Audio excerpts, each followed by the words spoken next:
Bonjour à tous. Donc déjà, merci à Jacques et à Lydie d'avoir organisé ce webinaire pour le groupe des jeunes chercheurs et de m'avoir proposé d'intervenir. Et donc, je vais vous parler des troubles de la conscience de soi dans la schizophrénie avec et sans symptômes de premier rang, avec une étude de l'illusion de la main en caoutchouc. Donc, c'est une étude que j'ai réalisée lors de mon Master 2 à Paris en 2018. Donc voilà, et je suis actuellement chef de clinique à Nantes en deuxième année de thèse de doctorat en neurosciences sur une thématique à peu près identique. Donc, je propose d'aller dans le vif du sujet. On va d'abord aller expliciter certains termes qui ne sont pas forcément connus de tout le monde. Voilà. Donc, en fait, le terme de symptôme de premier rang est un terme qui a été décrit par Kurt Schneider en 1959. À l'époque, Kurt Schneider était en quête de symptômes dits pathognomoniques de la schizophrénie. Et il a fini par identifier en tout cas un ensemble de symptômes qu'il pensait à l'époque caractéristiques de la schizophrénie. Alors, je vous ai mis la liste juste en dessous. Il s'agit des hallucinations de commentaires, des hallucinations de conversation, des idées délirantes d'influence et tout ce qui est les idées délirantes de pensée imposée, divulgation de la pensée, vol de la pensée ou lecture de la pensée. Alors aujourd'hui, on sait, je rectifie tout de suite le tir, que bien que les travaux de Kurt Schneider soient tout à fait louables, on sait que ces symptômes aujourd'hui ne sont en rien pathognomoniques de la schizophrénie. Ils sont effectivement extrêmement fréquents. Ils affecteraient entre 25 à 88% des patients schizophrènes.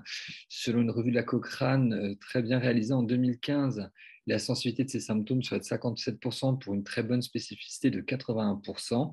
Mais on sait qu'on peut retrouver ces symptômes dans les troubles de l'humeur, notamment quand ces derniers ont des caractéristiques psychotiques, que ce soit dans des états maniaques ou, par exemple, dans des épisodes dépressifs très sévères. En tout cas, si on se concentre sur notre sujet dans le cas de la schizophrénie, Karl Schneider a mis le doigt sur quelque chose d'intéressant, c'est que ces symptômes partagent en commun des anomalies du soi minimal, ce qu'on appelle self-disturbance, autrement dit, des anomalies de la distinction entre soi et autrui. Alors, pour comprendre un petit peu ce qu'on appelle le soi minimal, certains disent que ça rassemble à la fois ce qu'on appelle le sens de l'agentivité, qu'on pourrait définir par la conscience d'être l'auteur d'une action volontaire, et le sens de propriété du corps, qui est la conscience que notre corps ou qu'une partie du corps nous appartient. Voilà, même si vous faites aucun mouvement et que là vous regardez votre main qui est posée sur la table, vous savez que c'est votre main, c'est ce qu'on appelle le sens de propriété du corps. Si vous réalisez une action et par exemple que vous êtes en train de boire une tasse de café, vous savez que c'est vous qui êtes en train de réaliser cette action. Comment est-ce que très rapidement le cerveau fait pour établir cette possession à la fois du corps et du mouvement? En réalité, donc ça c'est l'un des modèles qui est le plus admis, celui de Blackmore, Woolper et Fritz.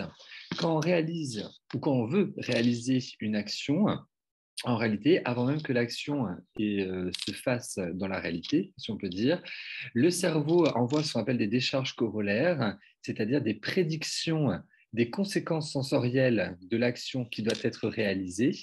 Et en fait, quand l'action va se faire, les inputs sensoriels vont être comparés à la prédiction motrice. Et c'est ce matching entre la prédiction et les inputs sensoriels qui ont lieu dans la réalité, qui va vous donner le sens de l'agentivité et le fait que vous soyez bien l'auteur de l'action que vous avez réalisée. Le sens poétique du corps est un petit peu différent puisque lui, il n'a pas besoin de mouvement pour exister. Il relève tout simplement d'une intégration permanente, multisensorielle de toutes les informations de l'organisme. En particulier, on sait aujourd'hui que la proprioception est très importante dans le sens poétique du corps, de manière à vous faire des représentations mentales de votre corps qui soient stables, assez malléables et mises à jour en permanence, en sachant bien évidemment que même lorsque vous réalisez un mouvement, certes, les impulses sensoriels vont être comparés aux prédictions de l'agentivité, mais on va toujours intégrer de manière à vous donner un sens de poété du corps, même lorsque vous réalisez une action. Donc, voilà un petit peu pour les définitions. Alors, sens de poété du corps et sens de l'agentivité constituent les deux facettes de ce que certains appellent la conscience de soi. Et donc, c'est vrai que pendant très longtemps, il y a eu un grand débat, à savoir est-ce que ces deux éléments étaient en quelque sorte indépendants ou au contraire corrélés selon le modèle additif. C'était indépendant parce qu'on va voir qu'ils sont dissociables et ne respectent pas les mêmes règles. Et dans les études d'imagerie fonctionnelle, avec toujours une vision un peu localisationniste, ce n'est pas les mêmes zones qui s'activaient. D'accord. Et ça a donné ces théories un peu d'état indépendant de propriété de l'agentivité. Aujourd'hui, des nouvelles preuves, et même d'un point de vue de concept, imaginer que ces deux choses seraient indépendantes semble peu raisonnable, et on va de plus en plus vers un modèle additif où il y a évidemment une influence du sens de propriété du corps sur l'agentivité.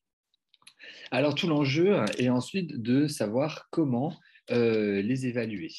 Alors pour ce faire, dans cette recherche, on a utilisé un paradigme expérimental des neurosciences créé par Kalker et Erson en 2012, qui est ce qu'on appelle l'illusion de la main en caoutchouc dynamique. Donc, en fait, c'est assez simple finalement. Vous voyez ici, c'était mon comm 2, que vous avez une main en caoutchouc factice, donc visible par le sujet. Il y a un drap noir qui dissipe le vide entre la boîte et le sujet, tandis que la vraie main du sujet est dissimulée dans la boîte. Je ne sais pas si vous voyez, mais les deux index sont reliés par une fine tige en plastique, ce qui fait qu'en réalité, quand le participant fait un mouvement de flexion et d'extension de l'index, la main va bouger de la même manière et très rapidement, au bout de quelques secondes, le sujet va avoir l'impression que la fausse main visible devient sa main, ce qui va nous permettre d'évaluer le sens de côté du corps. Et puisqu'il y a un mouvement, on va pouvoir évaluer le sens de l'agentivité. Alors, euh, pour comprendre ici, voilà ce qu'on peut s'attendre chez le sujet sain selon les travaux de Kalker et Erson de 2014, qui sont les mêmes que ceux en 2012. Quand vous êtes dans une condition active synchrone, c'est-à-dire que les deux index se sont reliés tel que je vous l'ai expliqué avant, vous voyez ici en bleu que les sujets ont bien un sens du côté du corps. On arrive à induire l'illusion que la fausse main devient sa main. Et quand on leur demande si les patients, enfin, si les sujets pensent être l'auteur de l'action qu'ils sont en train de voir, ils vous répondent qu'il n'y a pas de souci. Effectivement, c'est eux qui en sont l'auteur. Seulement, là, on voit donc le sens du corps et l'agentivité dans un même paradigme expérimental qui peuvent être évalués. Seulement, entre guillemets, on évalue en fait leur interaction, l'un qui fonctionne sous-tendu par l'autre. Dans la condition active asynchrone, on va induire un petit biais de 500 millisecondes entre les deux mouvements. Le fait d'introduire un biais va rompre le sens de côté du corps. L'individu ne va plus avoir l'impression que la fausse main devient sa main. Par contre, l'agentivité survit tout à fait correctement à la présence d'un biais temporel, d'accord, en tout cas petit à 500 millisecondes.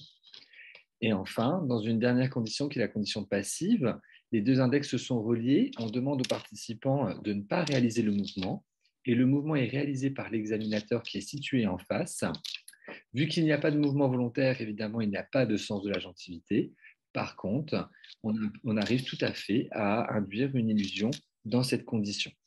Donc, on voit qu'à travers la main en caoutchouc dynamique, on arrive à évaluer à la fois dans un même paradigme expérimental le sens du côté du corps et le sens de l'agentivité, mais qu'on arrive également à les isoler l'un par rapport à l'autre.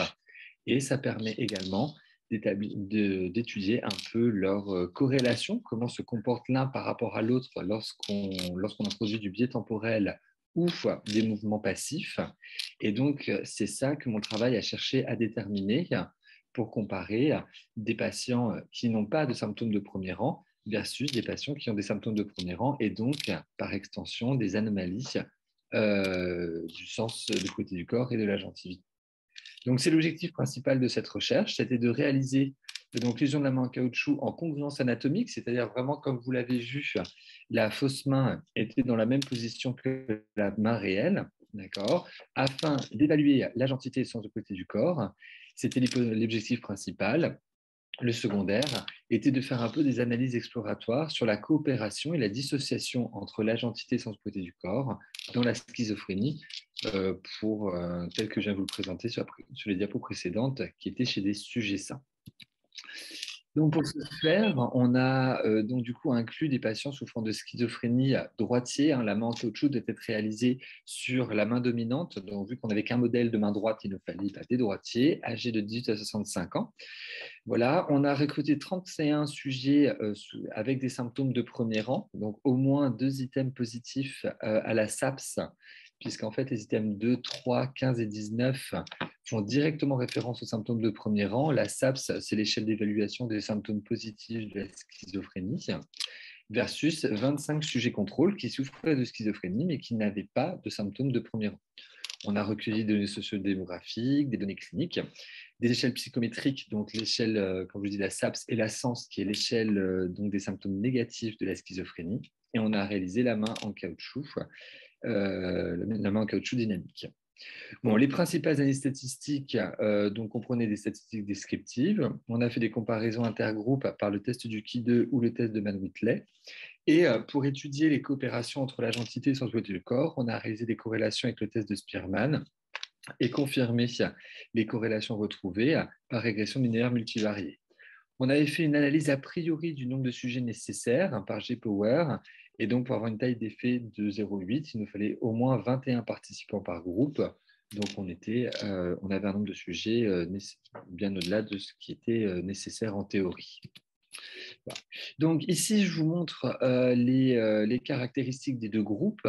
Donc, il y avait plus d'hommes dans les schizophrènes qui souffraient de symptômes de premier rang. Ils étaient relativement bien équilibrés en termes d'âge, d'années d'études, du début de la maladie, de la durée totale de la maladie et en termes de traitement qu'on a converti en équivalent de chlorpromazine. Par contre, on trouvait des différences significatives. Alors ça, on s'y attendait, à la fois dans les scores totaux de la SAPS. Évidemment, les patients qui souffraient de symptômes de premier rang étaient de manière générale bien plus hallucinés et délirants que leurs confrères. Évidemment que les symptômes, le score des symptômes de premier rang était plus important dans le groupe symptômes de premier rang que dans l'autre, mais également ceux qui souffraient des symptômes de premier rang avaient aussi un score à l'échelle des symptômes négatifs de la schizophrénie supérieur à ceux de leurs prédécesseurs. C'est intéressant, ce seront ces variables-là qu'on va inclure à la fin dans le modèle de régression multivariée, parce que ce sont autant de data dans la littérature qui peuvent potentiellement influencer à la fois les performances de la main en caoutchouc, mais surtout les expériences de la conscience de soi.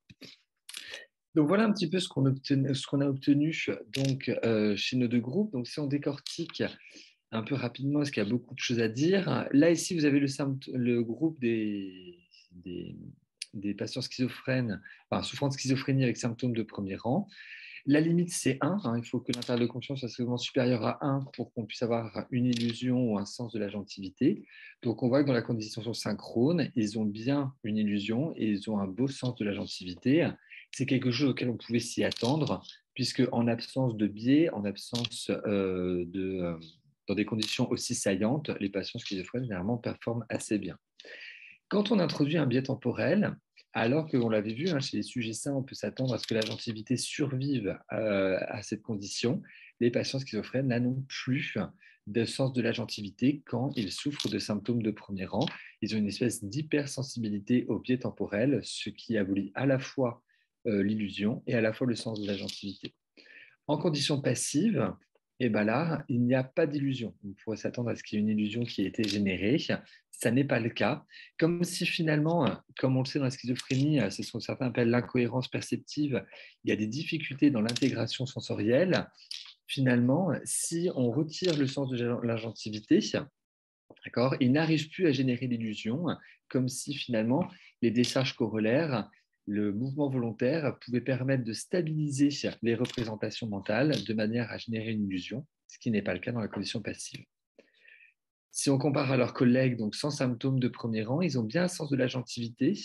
Il faut avouer que donc là, dans la condition synchrone, que l'illusion n'a pas été très fortement générée. Alors, il y aurait plusieurs hypothèses à ça. Soit on l'a mal fait, soit éventuellement certains patients schizophrènes s'hyperfocalisent sur des expériences comme celle-ci, et parfois cette hyperfocalisation attentionnelle gêne la génération de l'illusion. En tout cas, dans la condition active asynchrone, contrairement à leurs confrères, l'agentivité tend à survivre et il y a effectivement un sens de l'agentivité qui persiste dans cette condition. Par contre, ils sont comme leurs confrères dans la condition passive. Si on leur retire si on leur retire donc du coup le mouvement volontaire, ils n'arrivent pas à générer l'illusion, ils n'arrivent pas à stabiliser finalement à stabiliser leur intégration sensorielle et avoir une illusion qui se génère. Donc là, par contre, là-dessus, ils sont relativement communs. Donc ensuite, comme je vous l'ai dit, on a cherché un petit peu à étudier les points, enfin, comment se comportait l'agentité sans polarité du corps. Donc on a utilisé des corrélations entre donc, la condition active synchrone et la condition passive. Alors, que je me souvienne bien, donc en bleu, c'est les patients qui n'ont pas de symptômes de premier rang, et en rouge, c'est les patients avec symptômes de premier rang. On voit que donc, l'agentité et la sensibilité du corps ont tendance à être corrélées dans les deux groupes dans la condition active asynchrone. Donc, on a en fait finalement un sens de propriété du corps qui module le sens de l'agentivité. Par contre, cette corrélation dans la condition passive n'existe plus que chez les patients souffrant de symptômes de premier rang. Enfin, voilà, ça existe toujours chez eux. Par contre, ça n'existe plus chez les patients qui n'ont pas de symptômes de premier rang. Finalement, en bleu, c'est des interactions et des corrélations qui sont assez proches des sujets sains quand on regarde les travaux de Kalker et Herson. Par contre, on retrouve dans la schizophrénie avec symptômes de premier rang une non-dissociation finalement entre l'agentivité et la sensibilité du corps. Dans la question active asynchrone et passive, subjectivement, il n'éprouve ni l'illusion ni le sens de l'agentivité. Et finalement, les deux sensations, les deux sens sont reliés l'un à l'autre alors que théoriquement, ils ne devraient pas l'être, ils devraient être plus proches de ce qu'on observe chez leurs collègues. Voilà, donc en termes de régression linéaire multivariée, on l'a confirmé, et donc nos résultats étaient effectivement indépendants du diagnostic et indépendants de l'ensemble des paramètres qu'on a inclus dans la régression multivariée. C'est des paramètres qu'on a inclus surtout sur des critères cliniques. Qu'est-ce qui nous paraissait pertinent d'inclure dans la régression multivariée, à l'exception ici peut-être du traitement qui semble, dans la condition active asynchrone, limiter le phénomène de désembodiment, donc la rupture de l'illusion.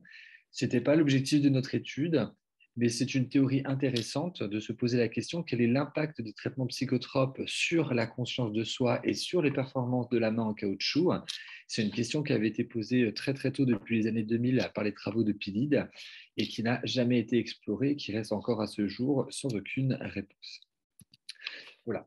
Donc finalement, en termes de discussion, donc ici c'est une première étude qui a utilisé donc la main en caoutchouc dans sa version dynamique donc pour étudier la schizophrénie et les symptômes de premier rang.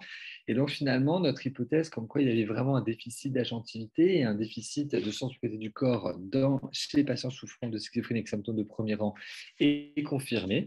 Et surtout, ce qui les caractérise, c'est que dans la condition active asynchrone, il n'y a plus de sens de l'agentivité avec cette espèce d'hypersensibilité au biais temporel qui, par extension, vu que les deux sont corrélés, va aussi perturber la stabilité des représentations mentales. Et on observe donc cette non-dissociation entre le sens de propriété du corps et le sens de l'agentivité. Et donc, on pourrait dire que les symptômes de premier rang seraient un modèle pathologique tendant à confirmer le modèle additif entre le sens de l'agentivité et le sens de propriété du corps. Alors, en termes de perspective, ce n'est pas inintéressant. Que ce soit depuis Spence en 1997 ou Kouréki jusqu'en 2019, il y a certaines zones qui émergent comme étant associées donc, aux symptômes de premier rang et aux troubles de la conscience de soi, notamment des zones comme des zones pariétales, le cortex préfrontal. Et plus récemment, c'est Seguizi qui, en 2019, a fait une méta-analyse un peu de tous les travaux de neuroimagerie sur le sujet, puisque l'un des arguments disant les deux sont indépendants, c'est que ce n'est pas les mêmes zones qui sont appliquées. Il a voulu vérifier ça. Et finalement, il y avait quand même une zone qui était commune au sens de poser du corps et au sens de l'agentivité, c'était l'insula gauche. Donc, pour une technique de neurostimulation, comme l'a dit par TMS, ça peut être très intéressant à tester pour la suite. Alors, il y a évidemment de nombreuses limitations à notre étude, il ne faut pas se voiler la face. Déjà, on n'a pas de test de latéralisation. Ça aurait été bien de faire un test d'Édimbourg. C'est vrai que moi, j'étais hyper surpris en demandant à des patients schizophrènes, mais vous êtes droitier, gaucher, combien ont pu regarder leurs mains en me disant je ne sais plus, peut-être droitier. On voit vraiment, et ça c'est bien connu, les défauts de latéralisation chez les patients psychotiques et notamment schizophrènes. L'induction d'illusion dans le groupe sans symptômes de premier rang est, on l'a vu, très limitée, donc ce qui invite vraiment à la prudence sur l'interprétation de l'illusion dans ce groupe-là. Et on a pris en compte et on a comparé à des patients qui ont des symptômes de premier rang durant l'expérience.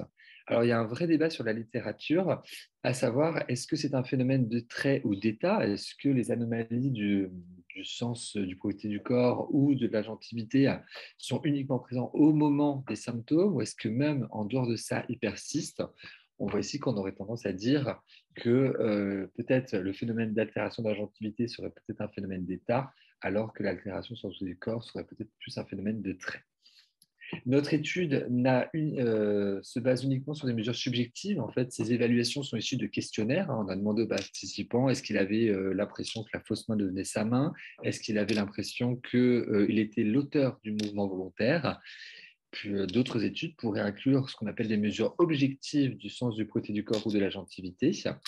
Pour le sens proté du corps, il y a ce qu'on appelle le biais proprioceptif. Le patient pointe sur le côté à quelle hauteur il ressent sa main et on regarde s'il y a une dérive proprioceptive qui est présente avec l'illusion.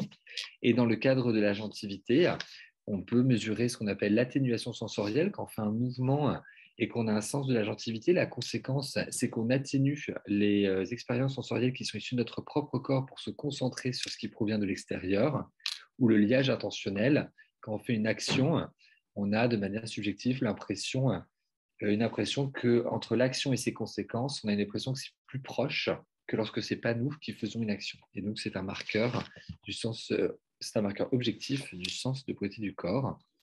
Et enfin, notre étude n'a pas d'évaluation cognitive des patients schizophrènes, ce qui peut être très limitant, puisque par exemple, pour la main en caoutchouc, c'est quand même un test qui demande de certaines capacités attentionnelles.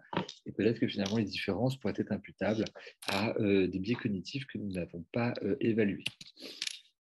Voilà.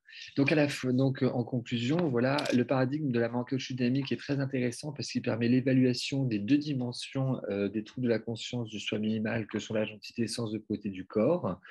On voit que donc les patients schizophrènes avec symptômes de premier rang ont un défaut d'agentivité en conditions actives asynchrones avec cette hypersensibilité au biais temporel. Mais les deux groupes, par contre, n'ont pas d'illusion en conditions passives, tendant à confirmer cette théorie de l'incohérence perceptive qui est partagée par l'ensemble des patients schizophrènes.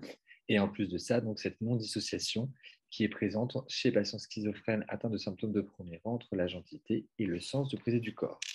Donc, on pourrait dire que finalement, la compréhension et l'étude de la proximité temporelle et des informations sensorimotrices, notamment leur traitement, sont importantes dans la compréhension de la schizophrénie. Voilà donc pour la présentation de ce travail. J'en profite pour dire que très prochainement, on va, avec Lydie, créer un compte pour le groupe Early Carrière sur LinkedIn et sur Twitter. Donc, vous recevrez peut-être des invitations. Le but serait de favoriser entre nous voilà, les échanges, la coopération, le partage de projets de recherche, etc. et qu'on puisse rester en lien sur les réseaux. Donc, n'hésitez pas à accepter les invitations qui vous seront prochainement envoyées. Ça pourrait être très intéressant et dynamisant pour le groupe. Voilà, j'espère que tout le monde est toujours conscient, en tout cas, bien en lien avec son corps. Et je vous remercie de votre attention. Voilà. S'il y a des questions, je suis tout oui.